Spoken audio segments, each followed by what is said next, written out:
এবার যে খবরের দিকে নজর রাখবো, পঞ্চায়েত প্রধানের বাড়িতে দুষ্কৃতী হামলা। রায়গঞ্জে তৃণমূল পঞ্চায়েত প্রধানের বাড়িতেই হামলা। মারাইকুড়া পঞ্চায়েত প্রধানের বাড়িতে দুষ্কৃতী তাণ্ডব। বাড়িতে ঢুকে বোমাবাজির অভিযোগ উঠছে। বাড়ি লক্ষ্য করে পাথর ছোড়া হয়, ভাঙচুর করা হয়, এমনটাও অভিযোগ উঠছে। আমাদের সঙ্গে সরাসরি রয়েছেন প্রতিনিধি মুক্তা। মুক্তা, কারা এই তাণ্ডব চালালো, কেনই বা তাণ্ডব চালানো হলো, কি আপডেট? দেখো প্রিয়াঙ্কা, রায়গঞ্জ মারাইকুড়া গ্রাম পঞ্চায়েতের প্রধানের বাড়িতে কিন্তু ভোর রাত থেকে বৃষ্টি এবং বোমাবাজি এবং গুলি করার অভিযোগ করছেন কিন্তু প্রধান এবং প্রধানের স্বামী। কারণ তাদের বক্তব্য যে এই এলাকার যারা কিছু দুষ্কৃতীরা রয়েছে তারাই কিন্তু তাদের বাড়িতে ভাঙচুর চালিয়েছে এবং ইট বৃষ্টি চালিয়েছে। সেই কারণে কিন্তু তারা আতঙ্কিত হয়েছে। তারা বুঝতেই পারছে না কি কারণে এই হামলা চালিয়েছে। কিন্তু তাদের বক্তব্য যে এই এলাকাতে যে একটা ক্লাব রয়েছে সেই ক্লাবে কিন্তু মদের আড্ডা, এবং তারা গুরুতর দাবি করছে যে তাদের কাছে আর্মস নিয়ে কিন্তু তারা এই হামলা চালায়, এই হামলা চালিয়েছে বলে অভিযোগ। কিন্তু এই এলাকা কিন্তু তারপরে রায়গঞ্জ থানা পুলিশ আসে এবং সবচেয়ে বড় বিষয় যে শুধু একজন অফিসার এবং দুজন সিভিক কাছে তদন্ত শুরু করছে। কিন্তু একটা তৃণমূল প্রধানের বাড়িতে এত বড় ঘটনা ঘটেছে, সেখানে কিন্তু পুলিশের সেরকম ভূমিকা কিন্তু দেখা যাচ্ছে না বলে অভিযোগ কিন্তু প্রধান এবং প্রধানের স্বামীর। তবে এই ঘটনাকে কেন্দ্র করে এলাকায় কিন্তু চাঞ্চল্য ছড়িয়ে পড়ছে। এলাকাবাসীদের বক্তব্য যে এরকম ঘটনা কিন্তু এখানে ঘটে না, হঠাৎই করে কিন্তু এই এলাকা উত্তপ্ত হয়ে গেল। এটা কিন্তু একটা তাদের মধ্যে একটা আতঙ্ক গ্রাস করছে। এবং প্রধান তৃষা প্রামাণিক রয়েছে এবং তার স্বামী কুশল প্রামাণিক, তাদের মধ্যে একটা আতঙ্ক সৃষ্টি হয়েছে এবং তারা নিরাপত্তার অভাব বোধ করছে। কারণ এত বড় ঘটনা পরে কিন্তু এখনো সেইভাবে কিন্তু পুলিশের হেলদোল দেখতে পাচ্ছে না। তবে সন্দেহজনকভাবে কিন্তু একজনকে আটক করেছে তার বাড়ি এই এলাকাতে। তার সঙ্গে আরো যারা ছিল তাদেরকে কিন্তু পুলিশ খোঁজ করছে এবং তার মধ্যে মাস্টার মাইন্ডকে সেখানে কিন্তু পুলিশ খোঁজার চেষ্টা করছে। কি কারণে এই হামলা চালিয়েছে সমস্ত কিন্তু তদন্ত সাপেক্ষ। তবে এই যে ভোর রাত, ধন্যবাদ মুক্তা। পঞ্চায়েত প্রধান এবং তার স্বামী তারা কি বলছেন, তাদের বক্তব্য শোনাবো। 8টা থেকে 4:15টার মধ্যে অনেক জোরে বোমের আওয়াজ পাই। প্রথমে কেউ বা কাহারা বড় বড় ইট নিয়ে, মানে আমাদের যেহেতু কাচের বাউন্ডারি, সে কাচের জানালার মধ্যে ক্রমশ হিট করতে থাকে, পাথর ছোড়ে। গুলিরও আওয়াজ পেয়েছি আমি, বোমের আওয়াজ তো প্রথমেই পেয়েছি, তারপর থেকে পাথর ছুটতে শুরু করে, ইট পাথরের বৃষ্টির মতো ছুড়ে যায়। এখানে কিছু দুষ্কৃতী এখন মনে হচ্ছে যে তৈরি হয়ে গেছে, তারা এই কাজটা করেছে। আমরা আশা রাখছিলাম যে পুলিশ আরো তাড়াতাড়ি একটু সক্রিয় হয়ে আসবে। এইটা আমার মনে হয় রাজনৈতিক দিকেরই কোন রকমের শত্রুতা।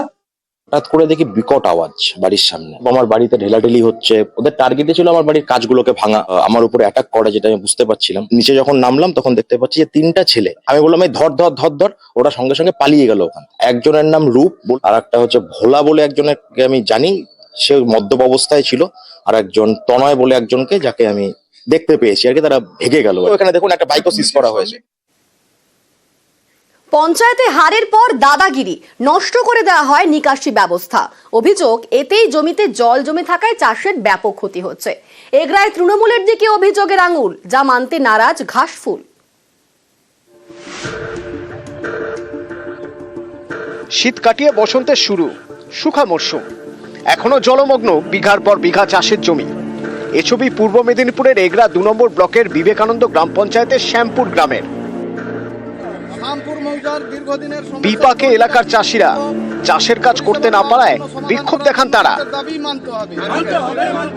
কোনো ব্যবসা নেই, কৃষি জমিনের উপর নির্ভর, পরের জমি চাষ করে খায়। কৃষকের যদি এই হাল হয় তাহলে কৃষক যে ঋণ যে হয়ে যাচ্ছে, লাখ লাখ টাকা সরকার থেকে ঋণ নিচ্ছে, তারা ঋণ নেমে দেবে কোত্থেকে? 23-এর পঞ্চায়েত ভোটে বিবেকানন্দ গ্রাম পঞ্চায়েতের দখল নেয় বিজেপি। স্থানীয়দের অভিযোগ, হারের পরেই দাদাগিরি চালায় স্থানীয় তৃণমূল নেতাদের একাংশ। এলাকার নিকাশির ক্ষেত্রে গুরুত্বপূর্ণ নালার মুখ বস্তা দিয়ে বন্ধ করে দেওয়া হয়, নালার উপরের কালভার্টও ভেঙে দেওয়া হয় বলে অভিযোগ। এতেই জমি থেকে জল বেরোনোর রাস্তা পাকাপাকিভাবে বন্ধ হয়ে যায়। আর এর জেরে প্রায় 300 বিঘে জমিতে চাষ করা যাচ্ছে না। বারবার প্রশাসনকে জানিয়েও লাভ হয়নি বলে দাবি স্থানীয়দের। পঞ্চায়েত চেঞ্জ হওয়ার পরে আমাদের যে নিকাশিটা ছিল এখানে বোলটাকে ভেঙে দিয়েছে, ভেঙে জলটা অবরোধ, বাস্তুতে জল উঠে যায় বর্ষাকালে। এখনো পর্যন্ত প্রায় 1.5 ফুটের বেশি জল, মানুষ রোপণ করতে পারছে না, চাষবাস নেই। এই পাশের বাসিন্দারা তৃণমূলীরা আটকাচ্ছে, বাধা দিচ্ছে বিধায়কের নেতৃত্বে। ঊর্ধ্বপুরের যেমন মানুষ চাষবাস করে খেয়ে পরে বেঁচে থাকবে, তেমনি শ্যামপুরের মানুষেরও তো এটা প্রয়োজন আছে। সকলে উভয় মিলে যাতে সুস্থভাবে এই জিনিসটাকে নিকাশিটাকে বের করে দেওয়া যায়, তার জন্যই চেষ্টা করা প্রত্যেকেরই উচিত। প্রশাসনিক দিক থেকে আমাদেরকে হেল্প করা হবে বলেও কোনো হেল্প করা হয়নি। আমি বারে বারে অপমানিত হয়ে ওই জায়গা থেকে ফিরে এসেছি। তৃণমূলের কোনো বিষয় নয়, তারা যদি মনে করেন কেবলমাত্র তৃণমূলকে দোষারোপ করে রাজনৈতিক ফায়দা নেবেন, সমস্যাটা কি, সমস্যাটা কিভাবে মেটানো যাবে সেই সদিচ্ছা যদি তাদের না থাকে, তাহলে আমরা কি করতে পারি। এগরা থেকে পঙ্কজ দাশরথী, নিউজ 18 বাংলা। বাঁকুড়ার সরকারি হাসপাতাল চত্বরেই গাছে কোপ, একের পর এক গাছ গায়েব। এই ঘটনায় 7 দিনের জন্য ছুটিতে পাঠানো হয়েছে বিএমওএইচকে। একই সঙ্গে তার থেকে জবাব চেয়ে পাঠিয়েছে জেলা স্বাস্থ্য দফতর। বাঁকুড়ার কতুলপুর গ্রামীণ হাসপাতাল, এই সরকারি হাসপাতাল চত্বরেই গাছে কোপ, একের পর এক গাছ কেটে সাফ। গাছ কেটে বিক্রি করে দেওয়ার মতো চাঞ্চল্যকর অভিযোগ। ঘটনায় বিএমওএইচকে কম্পালসারি ছুটিতে পাঠালো স্বাস্থ্য দপ্তর, তার থেকে জবাবও চেয়ে পাঠানো হয়েছে। আউটডোরের সাইডে বড় বড় দুটো গাছ, সেরকম গাছগুলি বিক্রি হয়ে গেছে। যেহেতু এটা অ্যাডমিনিস্ট্রেটিভ একটা ক্রাইসিস, ওকে 7 দিন ছুটি নিয়ে এই রিপোর্টটা করতে বলা হয়েছে।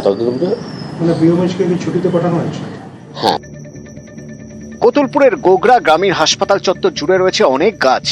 এর মধ্যে বেশ কয়েকটি গাছ বেশ পুরনো, এদের ছায়ায় আশ্রয় নিতেন রোগী আর রোগীর আত্মীয়রা। সম্প্রতি এই গাছগুলির একাংশ গায়েব হয়ে যায়। হ্যাঁ, হাসপাতাল চত্বরে হয়েছে শুনছি তো। হ্যাঁ, অবশ্যই হাসপাতালে গাছ তো ছাওয়া দেয়, এখানে রোগীরা এসে ছাওয়াতে বসে। গরমের সময় যারা কেটেছে তাদের বিরুদ্ধে ব্যবস্থা হচ্ছে। অভিযোগ ওঠে গাছগুলি কেটে বিক্রি করে দেওয়া হয়েছে।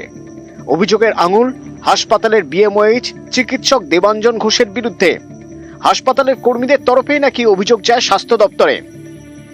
গাছগুলো দেখলাম বুটবুটি করে জনা 4-5 এসেছিল, এসে পরাতে করে দেখলাম কেটে নিয়ে চলে গেল। জিজ্ঞাসা করলাম, আমাদেরকে কাটতে বলেছে। কে কাটতে বলেছে, কি ব্যাপার, এসব কিছু আমাদেরকে বলে। অভিযোগ পেয়ে তদন্তে নামে জেলা স্বাস্থ্য দপ্তর। তদন্তের প্রাথমিক রিপোর্ট আসতেই পদক্ষেপ। 7 দিনের জন্য ছুটিতে পাঠানো হয়েছে বিএমওএইচ দেবাঞ্জন ঘোষকে। একই সঙ্গে তার থেকে জবাব চেয়ে পাঠিয়েছে জেলা স্বাস্থ্য দপ্তর। ওনারা যে রিপোর্টটা দিয়েছে সেটা নেতিবাচক রিপোর্ট, সত্যি সত্যি গাছ ওখান থেকে গেছে। ওটার জন্যই ওকে কারণ দর্শানোর জন্য করা হয়েছে, এবং যাতে যেহেতু এটা অ্যাডমিনিস্ট্রেটিভ একটা ক্রাইসিস, ওকে 7 দিন ছুটি নিয়ে এই রিপোর্টটা করতে বলা হয়েছে। বাঁকুড়া থেকে দেবব্রত মণ্ডল, নিউজ 18 বাংলা। সোনারপুরে কারখানায় বিক্ষোভ, রামচন্দ্রপুরে গেঞ্জি কারখানায় শ্রমিক বিক্ষোভ, বেতন ঘিরে বেবাদের জিরে বিক্ষোভ, পিএফ এর টাকা নিয়েও বিবাদ। বিক্ষোভে প্রায় 5000 শ্রমিক আমাদের সঙ্গে রয়েছেন প্রতিনিধি অর্পণ। অর্পণ, কি দাবি করছেন শ্রমিকরা, কি বলছেন তারা? দেখো, তাদের দীর্ঘদিনের যে দাবি, সেই দাবি তারা সামনে রেখেছেন এবং তাদের যেটা বক্তব্য, তাদের মাইনে বেড়েছে কিন্তু বেসিকটা কমিয়ে দেওয়া হয়েছে। বেসিক কমে গেলে কিন্তু সেখানে এসআইপিএফ এর তারা যে টাকা পান সেই টাকা পাবেন না এবং তার অর্থটা অনেকটাই কমে যাবে। আর এরই জেরে কারখানায় কাজ বন্ধ করে তারা বিক্ষোভে সামিল হয়েছেন। প্রায় 5000 কর্মী, মহিলা কর্মী এই গেঞ্জি কারখানায় কাজ করেন। তাদের যেটা আরো অভিযোগ যে এই আন্দোলন তাদের তুলে নেওয়ার জন্য পুলিশ প্রশাসন এবং স্থানীয় কয়েকজন নেতৃত্বকে দিয়ে, শাসক দলের নেতা তাদেরকে দিয়ে তাদেরকে চাপ দেওয়া হচ্ছে, এমনটাই তারা অভিযোগ করছেন। পাশাপাশি এই গেঞ্জি কারখানার যারা মালিক রয়েছেন তাদের সঙ্গে তারা কথা বলতে চাইছেন, কিন্তু কোনোভাবেই মালিক কর্তৃপক্ষ তাদের সঙ্গে কোনো রকম কোনো কথা বলেননি। শুধুমাত্র এই গেঞ্জি কারখানার যিনি ম্যানেজার রয়েছেন তাদের সঙ্গে কথা হচ্ছে এবং তারা বলেছেন যে তাদের মাইনে সহ বেসিক যদি না বাড়ানো হয় তাদের এই কর্মবিরতি এবং তাদের এই আন্দোলন চলতে থাকবে। ধন্যবাদ। মানে আমাদের মাইনে নিয়ে ঝামেলাটা হতে হতে এখন ওরা বেসিকটা কমিয়ে দিয়েছে। মাইনে বাড়িয়েছে এবং বেসিকটা কমিয়ে দিয়েছে। এর জন্য আমাদের আন্দোলন। আমাদের বেসিকটা ঠিক রাখবে, এটাই আমরা চাই। আমাদের বেসিকটা যদি কমে যায় তাহলে আমাদের সব দিক থেকে কমে যাবে। আমাদের এসআই যাবে, পিএফ যাবে, পেনশন যাবে, বোনাস যাবে। যেটা ওরা ডিউ রেখে দিয়েছে হাতে, সেটা আমাদের এখন পিএফের টাকাটা সেটা আমাদের এখন বলছে মানে অ্যাকাউন্টে ফেলে দেবে, হাতে দেবে, পিএফের অফিসে জমা দেবে না। আপনারা কি চাইছেন? আমরা চাইছি আমাদের বেসিকটা ঠিক রাখুক, যেটা যেমন ছিল সেটাই ঠিক সেইভাবেই থাকবে।